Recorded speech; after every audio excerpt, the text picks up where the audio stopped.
আর যাকে ফিল করবা তাকে বিয়ে করবা, ঠিক কিনা? ভালো না বাসলে বিয়ে করা যাবে?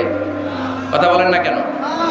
বিষ্ণু ইসলাম বলেছেন, যে যাকে বিয়ে করবে সেজন্য তার এমন কিছু দেখে নেয় যেটা দেখার ফলে তার প্রতি তার ভালোবাসা সৃষ্টি হয়। এটা সুন্নাত। হয়তো আপনি মেয়েটার কথা বলার স্টাইল দেখলেন, কিভাবে হাঁটে, তার চাহনি, তার হাসি, এগুলো দেখে তার প্রতি আপনার একটা ভালোবাসা হৃদয়ে জন্মায় দিবে কে? ভালোবাসা না জন্মালে বিয়ে করতে পারবেন?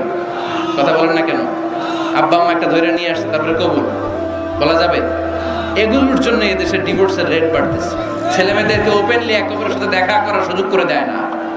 বিয়ের আগে মুরব্বীদের সুপারভিশনে কথা বলা, দেখার সুযোগ করে দিবেন। যখন পূর্ণাঙ্গভাবে দেখা দেখি হয়ে যাবে, আল্লাহর উপর তাওয়াক্কুল করে কবুল বলে ফেলতে হবে, ঠিক কিনা?